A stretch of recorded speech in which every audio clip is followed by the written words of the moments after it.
You've got your set built and your voice is recorded.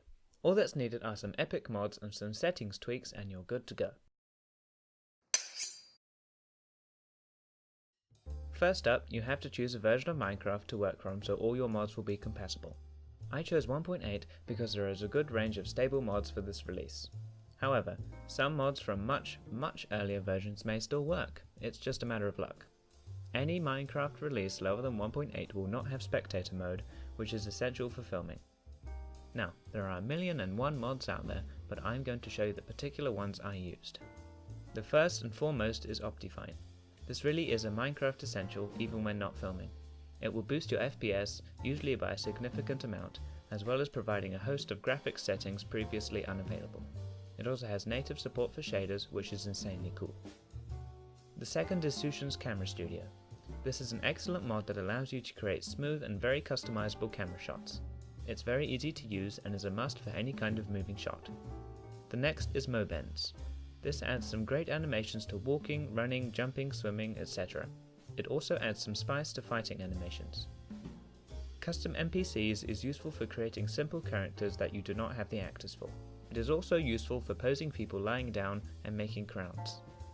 Lastly, I use Cyano's lootable bodies, which inserts a dead body when someone dies. Simple stuff. All of these were loaded using the Forge mod loader, which is another mod which allows many other mods to work together. When it comes to multiplayer, make sure that everyone has exactly the same version of the mods installed, as well as exactly the same version of Forge.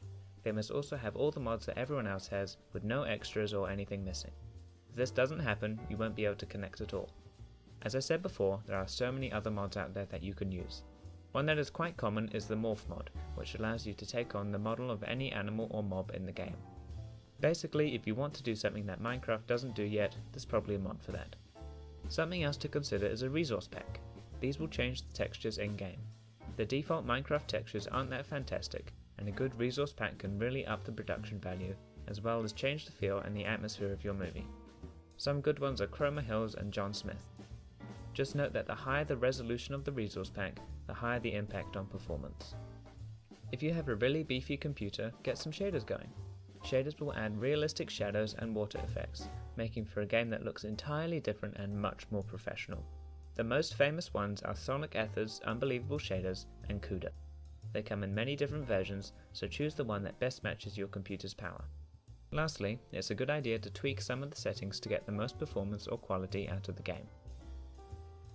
So I'm just going to go over all the settings that are important to filming.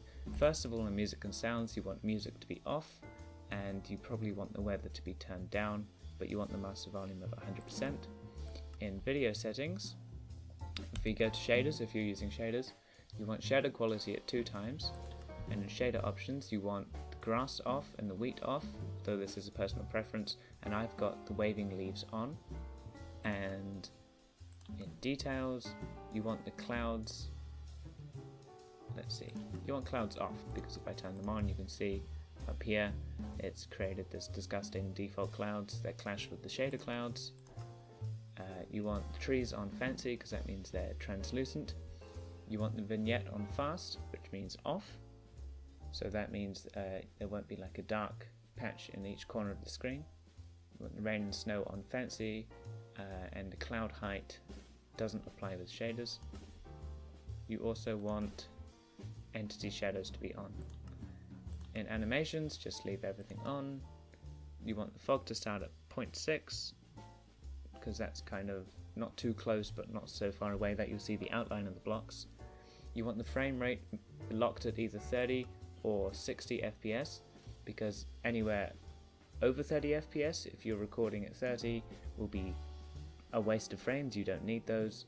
Anything over 60 FPS, if you're recording at 60, again is a waste of frames. With render distance, if you're doing inside, 4 to 8, or 4 to 6 usually is quite good, unless it's a big room. If you're outside, you probably want it around 10 to 12.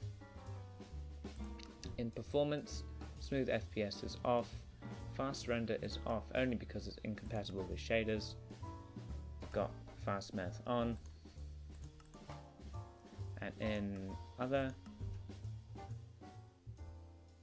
well, there's nothing in there. And in game, you want to be in spectator mode, which means you can fly through buildings and go at any speed you want.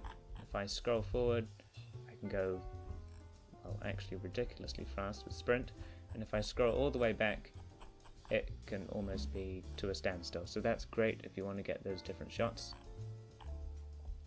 And then you also want to use the zoom key with Optifine to zoom in to the corners of the map to make sure everything renders before you start filming.